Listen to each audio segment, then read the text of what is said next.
Yeah. In the last video class, I told you about the different types of laws. Now we are going for the sources of the laws. What is the source? Okay, of Indian mercantile law or business law. The first one is English mercantile law. English mercantile law. See, our country was ruled by British people, and those people they used to follow some rules, laws. And what we have done is we have adopted that the English laws. That is the first source of business law or mercantile law that we come across. Many laws in force in our country were passed by the British government during their regime in India. The principles were developed in England from time to time. Okay, they were passed on. Principles of common law of England, principles of equity, lex mercatio, or law of merchants, customs and usages of English merchants, principles of Rome law, and British parliamentarian legislation. These are the various things that we come across, and from these things we have copied. These are the sources for our business law or mercantile law. Next, customs and usages of Indian merchants. See, you cannot keep one person as a businessman. There is no hard and strict rule that only one category of people they have to do their business. Everyone they have the chance to do their business, and when they are doing, we have to take into account the customs and usages of the merchants. So that is nothing but the second source of business law or mercantile law, that whatever we come across. Next, the third one is judicial precedents or decided cases. Already, some cases were decided in the court of law. Some cases were decided, and those decided cases are judicial precedents, or the sources, or they are acting as the basis for the present laws or for the laws that we come across. Then, next, fourth one is British government laws in India. The British people they have established some laws, some rules and regulations to be followed by the Indian people, and those laws also we are taking it as a source of business laws. Next, laws passed by the Indian Parliament after 1947, after getting independence. The Indian Parliament they passed some rules and regulations, and those rules and regulations still now people they have to follow. They are following and they have to follow. So that is nothing. That is also nothing but one type of source of business law. Like this. Next, laws passed by state governments. The last one is laws passed by state government. We are having one central government, and there are so many states in our country, and each state is empowered to give or to impose some rules and regulations, okay, for the people in the state. So whatever it may be the rules and regulations imposed by the state government, okay, they are also acting as a source of business law or mercantile law. These are nothing but the sources of business law or the mercantile law. Okay, next, here you have to observe one thing. When you are going and reading this law subject, you'll come across some Italian words and Greek words. Okay, and after you have to go through that Italian words, and you have to take the meaning of those words in English. Okay, now I'm going to tell you one thing is eh, ignorantia juris non excusat. Ignorantia juris non excusat. So this is nothing but a completely a Greek word, okay, a Latin word. And what is the meaning of this in English? Ignorance of law is not excusable. Okay, ignorance of law is not excusable. Like this, you are coming across. So every citizen of the country, they must know the law of their country. Minimum, minimum laws they must know. Okay, minimum laws they must know. And when they say that we don't know this, okay, it is not excusable. That's why I mean, no, ignorantia juris non excusat. Every one of the city or country, they must know minimum laws. In this context, I can tell you one thing. Okay, when we go for on the road, when we walk on the road, our elders they used to tell that you have to walk from the left. You have to walk from the left. That is nothing but a rule or law. If you question them, what will happen if you if you walk on the right side? Nothing. You'll come across some accidents, and your presence won't be there. Okay, so like this, like this. Okay, you must know why people they have kept that thing. Why people they are telling about that thing. Okay, you must understand.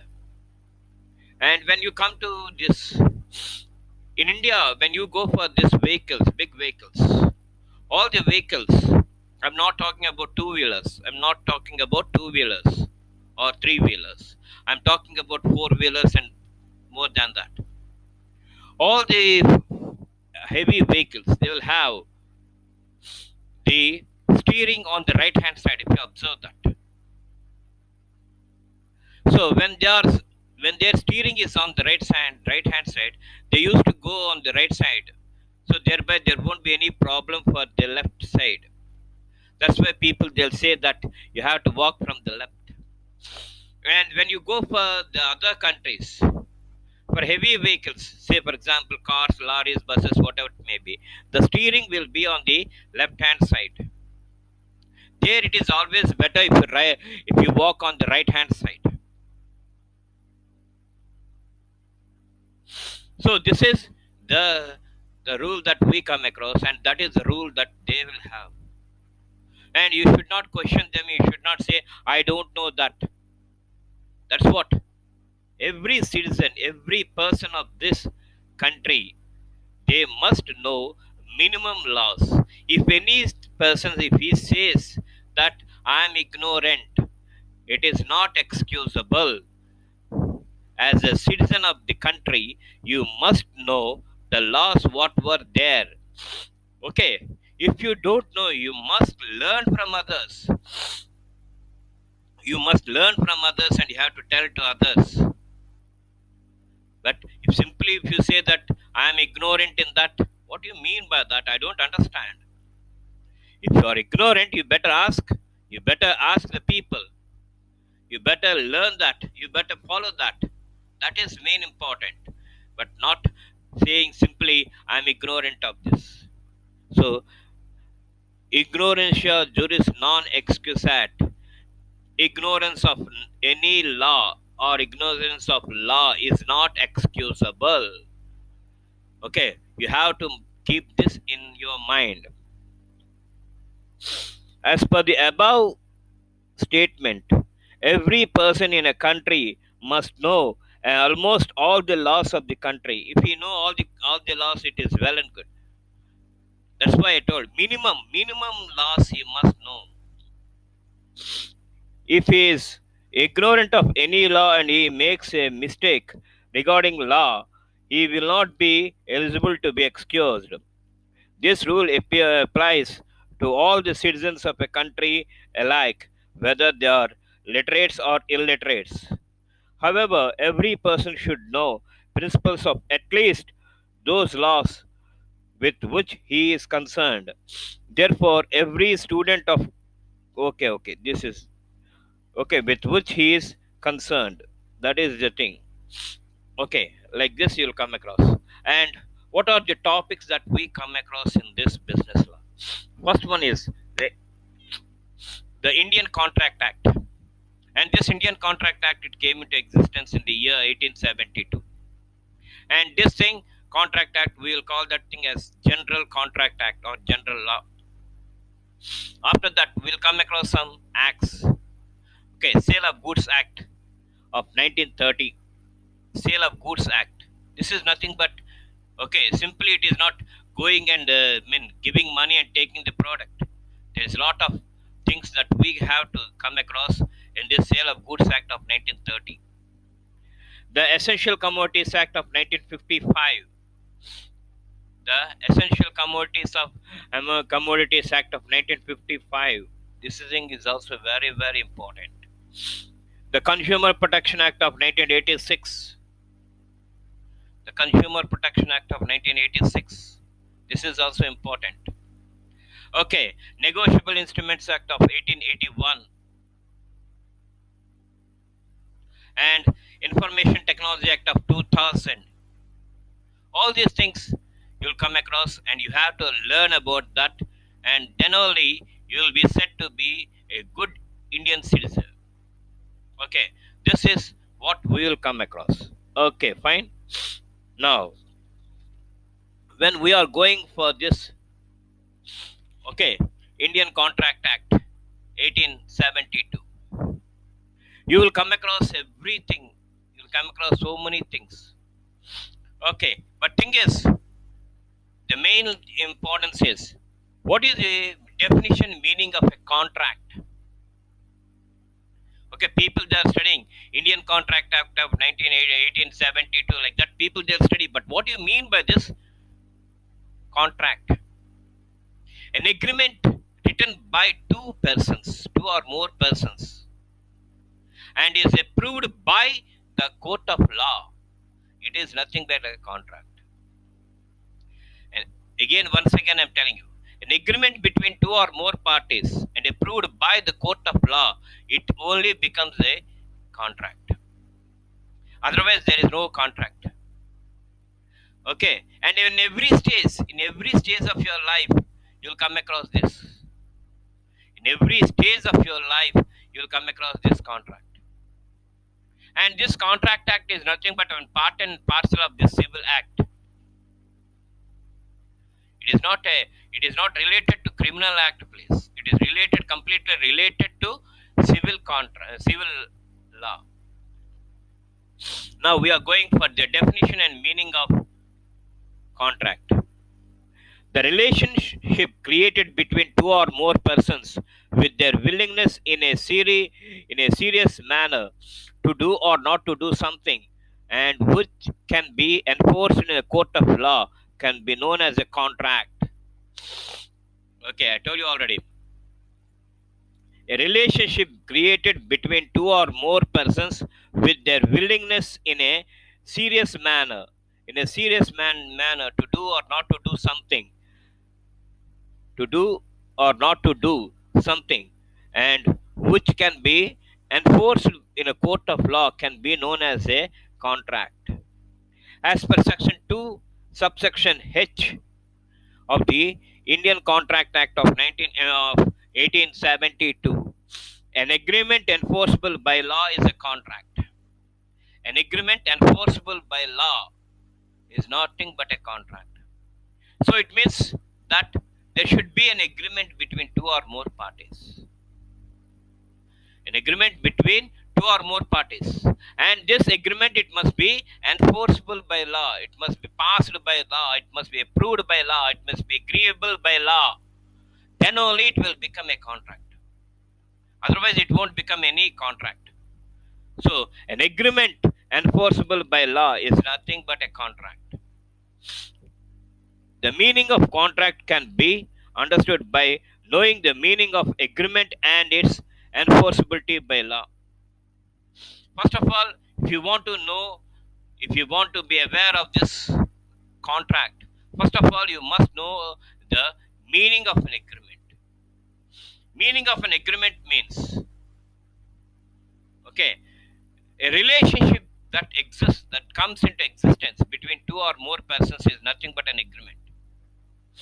When you go for a partnership, You'll come across an agreement that is nothing but the relationship between the partners. And this agreement may be oral or written. It may be oral or written. Okay, there is no hard and strict rule that it should be oral only. And there is no hard and strict rule that it should be in written. It can be or it may be oral or written. And you may ask me, so what is good? It is if it is written, it is good. If it is written, it is good. Because oral agreements we cannot remember. By passage of time, we cannot remember the oral agreements. So it is always better if you go for a written agreement, thereby you will have a copy. You will have the agreement or the relationship, the binding relationship between two persons in a written manner. So always it is better if you go for a written agreement rather than an oral agreement. And some people, and see the picture at it, some people they will oblige and they will follow the oral agreement when they are genuine. That thing also I am telling you. When they are genuine, then they can go for oral agreement. Suppose when they are not genuine or when any one of them are not genuine, then it is always better if we go for a written agreement. That is a relationship bond between two or more persons when it is in written manner, automatically it will become an agreement. And this agreement, whatever we enter, it should be agreeable by the court of law or the people. In simple words, the people they must understand and they must accept that. So like this, you'll come across about the thing. And tomorrow we are going to continue this.